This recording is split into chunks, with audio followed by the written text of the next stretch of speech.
नमस्कार, मैं हूं सुनिधि और आप देख रहे हैं द फुल वॉल्यूम। जैसा कि आप देख रहे होंगे मेरे आगे कुछ ज्वेलरीज रखी हुई हैं जो कि बिल्कुल नॉर्मल दिख रही हैं, मगर ये एक्चुअल में हैंडमेड ज्वेलरी है और बनाया गया है जिन्हें जरी से और ऊन वगैरह से ये सब निर्मित है।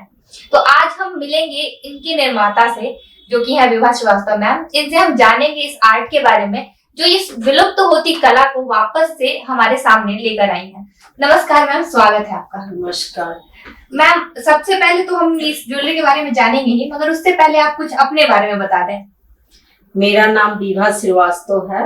मैं क्रोचेट आर्टिजन हूँ। अनीशाबाद पटना में रहती हूँ। छपरा जिला गांव से बिलोंग करती हूँ मैं। तो क्रोशिया कला तो बहुत पुरानी कला है, दादी नानी के समय से बुनी जाती थी। हम भी माँ से बचपन में सीखे थे। बट मुझे एक हॉबी के रूप में क्रोशिया कला मेरे अंदर बरकरार रहा और इसकी ट्रेनिंग भी मैं देती रही। आज मैं समझ नहीं पाई कि इस क्रोशिया कला से इतने बड़ी उद्यमिता प्राप्त हो सकती है। हमें विलुप्त होती कला है, इसको नया रूप देकर मैं बहुत आगे तक ले आई हूँ। जी, जैसा कि क्रोशिया से पहले के जमाने में अभी भी स्वेटर्स बुने जाते हैं, स्टॉल्स वगैरह बुने जाते हैं, वो सब जो चलता आया पारंपरिक ढंग से। तो इसको कुछ नया तरीका देने का जो आइडिया था वो आपको कैसे आया? देखिए, क्रोशिया से मैंने ड्रेस बुनना शुरू की थी तो उलेन ड्रेस सिर्फ जाड़े में सेल होती थी। बाकी दिन, बाकी 6-7 महीना बेकार महसूस होता था। तो इसलिए उषा झा मैम हमको इसके लिए प्रोत्साहन दी कि तुम्हें हुनर है तो तुम क्रोशिया से ज्वेलरी बनाओ। ज्वेलरी बनाओगी तो सालों साल तुम्हारा सेल होगा, तो तुम कोशिश करो ज्वेलरी बुनने का। तो मैंने पहली बार एक सावन महोत्सव में आंटी ही ऑर्डर दिलवाई थी, तो वो 100 पीस मैंने ज्वेलरी क्रोशे रेशम से बुनी थी, जिसमें वो 60 ज्वेलरी खरीदी थी एक लेडीज हमसे सावन महोत्सव में। बस वहीं से मेरी शुरुआत शुरू हो गई थी ज्वेलरी बुनने का, बिजनेस करने का, कि हम क्रोशिया का ज्वेलरी भी बना सकते हैं। और धीरे धीरे मार्केट में डिमांड बढ़ता गया, मेरे लिए ये बना दो, मेरे लिए वो बना दो। कुछ नया देखकर हमको भी लगा कि ये चीज बनाएंगे तो सेल होगा, तो सेल करने के माध्यम से बुनना शुरू किए थे और आज अच्छा खासा डिमांड बढ़ रहा है इसका। तो आप जब पटना शिफ्ट हुई तब आपकी ये बिजनेस जो है वो शुरू हुई। इसके पहले आप गांव में जब रहती थी तो वहां भी आप ये करती थी या पटना आके ही बस शुरू किया? गांव में देखिए बिजनेस नहीं था। गांव में है कि बस सीख लेना, जी है ना, अपने तक ही सीमित रह जाता है। सीख लिए, अपना बुन लिए, पहन लिए, अपने घर में, अपने रिलेटिव में, बाल बच्चे जिसको हो बुनकर पहना दिए। बट सेल का जो माध्यम है वो शहर में ही मिल सकता है। गांव में कोई पैसे देकर आपसे नहीं बुनवाना चाहते हैं लोग कि हुनर सीख लेंगे तो हमें आ जाएगा और वो अपने खुद बुन लेंगे लोग। तो गांव में मेरा हॉबी बना रहा क्रोशिया कला का, इसलिए हम वहाँ की लड़कियों लोग को सिखाते रहते थे और वो सिखाने का हॉबी ही रहा कि आज हम इतने आगे तक बढ़ते आए हैं। आप बहुत सारे लोगों को प्रशिक्षण भी दे चुकी हैं और मुफ्त में प्रशिक्षण देती हैं। आज के जमाने में जहाँ कुछ भी लोग मुफ्त में नहीं देते, उस टाइम पे आप लोगों को मुफ्त प्रशिक्षण देती हैं। इसकी प्रेरणा आपको कैसे मिली? देखिए, एक कला विलुप्त हो रही थी जी, तो इस कला से पहले सिर्फ सजावट की सामान बनती थी, साये के लैस, पर्दा, टेबल क्लॉथ। बट इस कला को नया नया रूप, ज्वेलरी, डॉल, की रिंग, लड्डू गोपाल ड्रेस, कुछ नया नया करते गए ना, तो हमें लगा कि हम सबको सिखाएंगे तो ये चीज सबके पास हुनर जाएगा, तो सब कोई इस कला में जुड़ेगा लोग। इसलिए हम फ्री प्रशिक्षण देना शुरू किए, ताकि आज हम हजारों महिलाओं को ट्रेनिंग दे चुके हैं, जिसमें 10-12 महिला ऐसी हैं जो बहुत अच्छा काम कर रही हैं। सीखना ही सबसे बड़ी चीज नहीं है, सीखने के बाद उसमें वो जज्बा आना चाहिए, फिनिशिंग आना चाहिए, तभी वो मार्केट में आ सकती है। बहुत सारी महिला अपना रोजगार भी कर रही हैं, तो हमें बहुत खुशी होता है कि हमसे हुनर लेकर कोई कुछ और करे, अच्छा करे, तो हमें काफी खुशी महसूस होती है इसके लिए। आप ये तो बहुत अच्छा काम कर रही हैं कि विलुप्त होती कला को आप एक नया चेहरा दे रही हैं, उसको आगे बढ़ा रही हैं। और आपका जो बनाया हुआ सब ज्वेलरी है, इसके बारे में कुछ हमें और हमारे दर्शकों को बताइए। देखिए ज्वेलरी जैसे कि हम क्रोशिया से बुनना शुरू किए जी। ये ब्राइडल शो में भी सबका काम आ रहा है, जी। लोगों को फैशन शो के लिए भी डिमांड आ रहा है और तरह तरह का फेस्टिवल के अनुसार जी है ना, फेस्टिवल के अनुसार, इंडिपेंडेंस डे हाँ फेस्टिवल के अनुसार भी मैं ज्वेलरी बनाना शुरू की। देखिए मार्केट का जैसा जैसा डिमांड बढ़ता गया वैसा वैसा मैं जो काम करती गई ज्वेलरी मैम। में। ये सब किस चीज से बना हुआ है ये भी बता दीजिए। ये रेशम से बुना हुआ है, जी। एक तो ये नेचुरल है, लाइट वेट है, जी। ये किसी तरह पहनने से आपको हर्ज नहीं करेगा, इसको आप धोकर भी इस्तेमाल कर सकती हैं और ज्यादा कॉस्टली भी नहीं होता है। तो क्राइमलेस इसलिए कह रहे हैं कि ये गुम भी हो जाए तो कोई गम नहीं रहेगा, कोई चोरी भी नहीं कर सकता है। जी। तो अभी के दौर में लोग सोना चांदी पहनना थोड़ा टफ समझते हैं, हाँ, लेकिन ये सब पहनकर आप काफी हल्का महसूस कर सकती हैं और स्टाइलिस्ट भी। जी। और आप ये लड्डू गोपाल का ड्रेस वगैरह भी बनाई हुई हैं, जैसे कि ये ड्रेस है, इसके बारे में कुछ बताइए। ये उलेन ड्रेस है, ये जिन लड़कियों लोग को सिखाए हुए हैं, आज वो दिल्ली में भी बैठी हैं तो वहां से बुन कर ये भेजती हैं। वो बचपन में हमसे सीखी हुई हैं, लेकिन आज वो दिल्ली से हजारों हजार पीस का ऑर्डर करते हैं, वहां से तैयार कर कर इस ड्रेस को बना बना कर भेजती रहती हैं। तो इस तरह से उनका भी मार्केट बना है और मेरा भी। तो हुनर सीखी है तो कहीं ना कहीं तो इस्तेमाल हो रहा है। इसी सोच से मैं सभी को हुनर सिखाना चाहती हूँ कि सभी के पास एक रोजगार का साधन हो, आत्मनिर्भर अपने आप को महसूस कर सके। महिलाओं को आत्मनिर्भर बनाने की एक नई कोशिश है। मैम जैसा कि आपने बताया कि एग्जीबिशंस वगैरह में आपके स्टॉल्स लगते रहते हैं, वहाँ तो सेलिंग होती ही है, उसके अलावा आप लोग ऑनलाइन भी इसकी सेलिंग करते हैं? हाँ, ऑनलाइन भी हम लोग सेलिंग करते हैं। फिर हमसे भी लेकर बहुत सारी महिलाओं लोग बेंगलोर, बॉम्बे, अहमदाबाद, दिल्ली, अमेरिका तक भी सामान जा रहा है।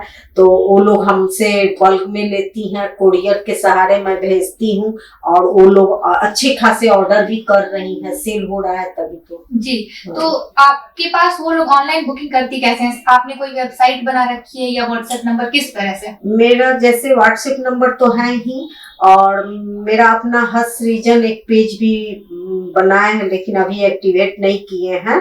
हस्तसृजन से मेरा क्रोशिया कला का प्रचार प्रसार होगा और जैसे हर जगह से निफ्ट के स्टूडेंट लोग भी हैं, वो लोग भी कुछ हेल्प करते हैं। तो बिजनेस अच्छा खासा रफ्तार पकड़ रहा है। हाँ। आप करीब कितने सालों से इस बिजनेस में हैं? हम 15 से 17 साल तक, 2 साल तक तो मैंने हल्का फुल्का चलते रहे, उस तरह से पता नहीं चला क्योंकि काम को मैं छुप छुप कर करती थी। घर से मैंने ऑर्डर नहीं मिलता था कि तुम ये कुछ करो। तो हम महिलाओं के लिए बहुत टफ होता है काम कि बिजनेस करने के लिए कोई जल्दी घर से, जब तक आप अपने आप में नहीं ठानिएगा कि हमें कुछ करना है तो तब तक किसी और का सपोर्ट नहीं मिल सकता है। तो आपको जैसा कि आप बता रही हैं, हमें लगता है आपको घर से सपोर्ट स्टार्टिंग में नहीं मिला? नहीं, स्टार्टिंग में हमको लगता है किसी भी को नहीं मिलता होगा, वो अपना जज्बा जुनून तैयार करना पड़ता है कि हाँ हमें करना है तो करना है। तो आपने हार नहीं मानी और आप लगे रहे। जी। तो आपने जैसे काफी साल पहले से ये शुरुआत की है इसकी, और इसमें आप जो बिजनेस आप शुरू की है, तो इसमें अभी आपके कितने मेंबर्स हैं? टीम आपकी कितने मेंबर्स की है? अभी टीम में मैंने 15-17 महिला है जो अच्छे काम कर रही हैं, है ना। लेकिन टीम मुझे काफी लंबा चौड़ा करना है, इसलिए मैं गांव पर महिलाओं को ट्रेनिंग दे रही हूँ और उस गांव की महिलाओं को सशक्त बनाना चाह रही हूँ, ताकि किसी को भी अगर क्रोशिया कला का कोई भी आइटम चाहिए तो वो मस्तीचक गांव से जाकर ले सकते हैं। तो इसीलिए मैं पूरे गांव की महिलाओं को जोड़ रही हूँ। गांव में महिलाएं निकलना बहुत टफ है, बहुत मुश्किल से वो लोग आ पाती हैं। एक तो पाबंदी है कि निकलना नहीं है, दूसरी बात की है हैबिट हो जाता है लोगों को कि हमें चौखट से बाहर नहीं जाना है। फिर भी कुछ लड़कियां हैं जो सीख कर अपने घर में जाकर बहु बेटियों को सिखा रही हैं लोग। तो इस तरह से हम इसका विस्तार कर रहे हैं जी समझा कर कि आप लोग भी इस कला से अपने बच्चे के लिए 100 रुपया 1000 रुपया कमा सकती हैं। तो इस कला को आप लोग को घर बैठे रोजगार मिल रहा है, आप लोग सीखिए। जी। कोई सा भी बिजनेस जब हम लोग शुरू करते हैं तो उसमें कुछ पूंजी लगानी पड़ती है, तो आपने जब शुरू किया तो आप वो पूंजी आपने कैसे लगाई, कहाँ से मिला आपको? क्योंकि जैसा आप बोल रही हैं कि आपको घर से सपोर्ट नहीं था। नहीं, पूंजी तो मैं किसी से ली ही नहीं आज तक। मेरे पास आज लाखों लाख का बिजनेस है, लेकिन मैं पहला एक फ्रॉक उषा मैम को बना कर दी थी जी।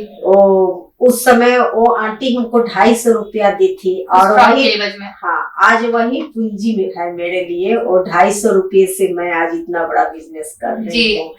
तो आज बैंक भी सपोर्ट करता है देने के लिए, लेते भी हैं, थोड़ा बहुत लेते भी हैं, सधाते भी हैं, लेकिन अब हमें पूंजी अपने आप बिजनेस से ही बढ़ते जा रहा है। आज हम 10-12 महिलाओं को भी रोजगार दे रहे हैं, तो उन्हें भी एक पूंजी का सहारा मिल रहा है। तो हमें नहीं लगा कि हम किसी से हेल्प ले पाए। जी। तो आपने जो ये बिजनेस शुरू किया था, जितना बड़ा बिजनेस है आपका, उसकी शुरुआत हुई मात्र 250 रुपए से, और आज ये लाखों लाख में आप इसका बिजनेस कर रही हैं। और मैम, जैसे कि आप बता रही थी कि ये क्रूस से बुनाई होती है इसकी, तो क्रूस कितने तरह के होते हैं, किस तरह से उनकी बुनाई होती है, कुछ हमें दिखाइए। क्रूस एक छोटा सा स्टिक होता है तार का, स्टील का, और इसमें जैसे हम लोग 11 नंबर से लेकर 13 नंबर 14 नंबर से लेकर हर तरह के क्रूस का इस्तेमाल करते हैं, पतला से पतला, मोटा से मोटा, और ऊन के लिए हम लोग इसी तरह के मोटे क्रूस से बुनाई करते हैं। तो एक छोटा सा स्टिक ही है जिससे इतनी सारी बुनाइयां की जा सकती है, इसलिए लोगों को ये ज्यादा पसंद आता है कि ये हैंडमेड है, हाथ से बुनकर इतनी मेहनत से बारीकी से इसको तैयार किया जा रहा है। जी। तो बस बिनने का यही एक स्टिक है, इसी से इतनी सारी चीजें तैयार हो पाती है। जैसा आप बता रही थी कि ऊन से बुनते हैं आप ड्रेस वगैरह, फ्रॉक और बाल गोपाल का ड्रेस, ये सब, और ज्वेलरी बनाती हैं जरी से। हाँ, तो जरी और रेशम का, जरी और रेशम से। हाँ। तो इसके पीछे खास वजह क्या है, मतलब मुख्य कारण क्या है? एक तो एक लाइट वेट हुआ, आपको किसी भी रूप में हर्ज नहीं करेगा, और दूसरी बात कि इसमें शाइनिंग होती है ना, वो आपको धुल कर भी पहनिए उससे कोई फर्क नहीं पड़ने वाला है, उसका कलर डिसकलर नहीं होगा। तो हर मामले में बहुत अभी जो है कि हाँ हम लोग प्लास्टिक वगैरह कुछ इस्तेमाल नहीं करना चाहिए हम लोगों को प्रदूषण से बचाने के लिए, तो उस मामले में हम लोगों को ये रेशम की ज्वेलरी सब है, ये काफी लोगों को पसंद भी आ रही है। थोड़ा इसको सजा बजा कर हम लोग मांग टीका के रूप में भी इस्तेमाल कर रहे हैं। जी। मांग टीका के शादी में, हाँ, डांडिया डांस वगैरह में भी लड़की लोग का डिमांड है, तो इस तरह से ये किसी भी रूप में हर्ज नहीं करेगा। जी। तो ज्वेलरी बनती है जरी और रेशम से, हाँ। ऊन से क्यों नहीं बनती है ज्वेलरी? ऊन से ज्वेलरी इसलिए नहीं बनती कि ऊन में वजन नहीं होता है, तो आप फिर पहनिएगा तो आपके गले में चिपकेगा नहीं, वो अलग से रहेगा। ये देखिए रेशम का बुना हुआ है, इसलिए इसको माने गले में आराम से, और सॉफ्ट भी है, शाइनिंग भी है, तो स्किन को कोई नुकसान भी नहीं, स्किन को कोई नुकसान नहीं पहुंच सकता है। तो इसलिए हम लोग ऊन ना इस्तेमाल कर रेशम और जरी का इस्तेमाल करते हैं। और आप एक ये डॉल दिखा रही हैं, ये किस चीज की बनी है? हाँ, ये डॉल है, ये हम लोग ऊन से बुनवा रहे हैं। काफी महिलाओं को इसका भी मैं ट्रेनिंग दे रही हूँ, तरह तरह की वो लोग डॉल भी बना रही हैं लोग। तो मैं चाह रही कि क्रोशिया को प्रत्येक चीज में दिखना चाहिए, है ना। टी कोस्टर बना रहे हैं, लड्डू गोपाल का ड्रेस अभी क्रिसमस डे पे भी मैंने बनाई है। हाँ, सांता क्लॉज का फेस, स्टार, ट्री, सब क्रोशिया से ही बन रहा है। तो क्रोशिया को प्रत्येक प्रोडक्ट में देखना चाह रहे हैं। जैसे पहले तोरण वगैरह बनता ही था, उसको भी फिर से नए रूप में हम लोग ले आए हैं। और आपका एक हमने अभी मास्टरपीस देखा था जिसमें सुजनी आर्ट भी इंक्लूडेड है। हाँ, वो एक बार हमारे दर्शकों को दिखाइए। कुछ यूनिक करने में लगे रहते हैं हम लोग को। इस पर अवार्ड भी मिला है मंथन से फैशन शो में। तो इसमें जैसे मैंने सुजनी का काम की, मैं कौशल विकास में भी ट्रेनिंग दी हैंड एम्ब्रॉयडरी का, तो वहाँ इस सुजनी के काम के बाद मेरी बेटी आइडिया दी कि मम्मी इसमें कुछ क्रोशिया करो जी। तो एक काफी यूनिक हो जाएगा। तो फिर मैंने क्रोशिया और ये सुजनी दोनों वर्क को ऐड की और इसमें हमको फैशन शो में अवार्ड भी मिला। जी, तो ये आपकी बेटी का आइडिया था कि सुजनी और क्रोशिया को एक साथ मिक्स करके करें। जी हाँ, तो इस तरह से बहुत सारी नया आइडिया बेटी से ही शुरू किए थे। तो आज ज्वेलरी के रूप में ये देखिए चुंदरी का है जी। ये लहंगा चुंदरी साड़ी वगैरह पर फैशन शो हो या शादी हो ब्राइडल शो हो तो उसमें भी एक क्रोशिया ज्वेलरी और एक काफी मन लोगों को यूनिक भी लग रहा है, पसंद भी आ रहा है, डिमांड बढ़ते जा रहा है। इससे झुमका में तो हाथ की फिनिशिंग है, बारीकी से बुनी जाती है, टाइट बुनाई हाँ। इसकी। और ये जैसे इसमें कुछ शेप देने के लिए हम लोग रिंग का भी इस्तेमाल करते हैं जी। और ये इसके लिए जो रॉ मटेरियल की जरूरत पड़ती होगी वो आप कहाँ से लेती हैं? क्या सब कुछ पटना में अवेलेबल रहता है? पटना में सब चीज नहीं मिलता है, इसके लिए हमको बाहर का मार्केट ढूंढना पड़ता है। जैसे दिल्ली बेंगलोर जैसे जगहों से भी हमको कुछ नया करते हैं तो हमको बाहर के मार्केट के लिए जाना पड़ता है और वहां से हम सामान लाते हैं तभी बना पाते हैं। पटना में सभी चीज नहीं मिलते हैं। जी, आपको इन सब आर्ट्स के लिए काफी जगह सम्मानित भी किया गया है, हमारे दर्शकों को उसके बारे में कुछ बताइए। जी, जैसे हम समझ नहीं पाए थे कि इस कला से भी हमको इतना सम्मान मिलेगा और इसके लिए बहुत बहुत धन्यवाद उन लोगों को जो इस लायक हमको समझ रहे हैं। तो इस कला से जब मैं रेनबो होम की लड़कियों को ट्रेनिंग दे रही थी उस समय हमें मित्रा अवार्ड मिला था, रेनबो मित्रा अवार्ड मिला था। और फिर वहां से तो चल पड़ी, आज हमें कई तरह के अवार्ड मिलते आ रहे हैं। मुझे प्रेरक अवार्ड भी दिल्ली में मिला था फैशन शो में, हम वहाँ मॉडल के लिए ज्वेलरी ले गए बनाए थे। तो अपने कामों को फ्री ऑफ कॉस्ट ट्रेनिंग देते आ रहे हैं सभी महिलाओं को, उसके लिए भी हमें सम्मानित किया जाता है। हमें सारण जिला से हूँ तो मुझे सारण की बेटी अवार्ड भी मिला है और मुझे अभी कर्मवीर चक्र अवार्ड भी मिला है दिल्ली में 2018 में। और मुझे महिला शक्ति सम्मान महिला संघ की तरफ से मिला है, अपाला भारतीय अवार्ड मिला है। इस तरह से बहुत जगहों से लोग उस लायक समझते हैं तो बुलाकर सम्मानित कर रहे हैं और मेरी प्रोत्साहन दुगुनी होती जाती है कि मैं अच्छा कर रही हूँ। और मेरी इच्छा है कि जहाँ हम सम्मानित हो रहे हैं वहाँ मेरी टीम भी सम्मानित हो ताकि उन महिलाओं को भी वो प्रोत्साहन मिले जो मुझे मिल रहा है उन्हें भी मिले, तभी मुझे अपनी सफलता दिखेगी कि आज वो टीम की महिला भी वो ऐसी अच्छी काम करे। उन लोगों को अक्सर मैं जागरूक करती रहती हूँ कि आप लोग भी कीजिए, आपका भी समय आएगा। आज मुझे 20 साल पर सफलता दिख रही है। काफी मेहनत की आपने सफलता के लिए। हाँ, क्योंकि कुछ भी नथिंग आइडिया कुछ नहीं था, आगे बढ़ने का मौका भी मिला। तो जब तक हम नहीं चाहेंगे, अपने अंदर जुनून नहीं लाएंगे, तब तक हमें सफलता का सीढ़ी नहीं मिलेगा जी। हमको खुद चलकर ही सफलता की सीढ़ी पर चढ़ना पड़ता है। तभी आज जब आपको लगभग पूरी दुनिया में पहचान मिल गई है, इंडिया में तो खास करके, तो अब जब आपको इतना पहचान मिल चुका है, लोग आपको इतना सम्मान दे रहे हैं, आपका इतना नाम है, तब आपकी फैमिली को कैसा फील होता है?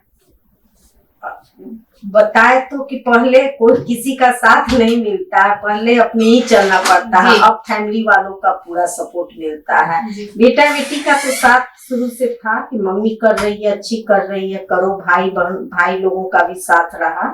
तो लेकिन अब सबों को मेरे समझ से सबों को अच्छा लगता है। यहाँ तक मेरे हस्बैंड भी अब पूरा सपोर्ट करते हैं कि ठीक है, करो, अच्छा कर रही हो।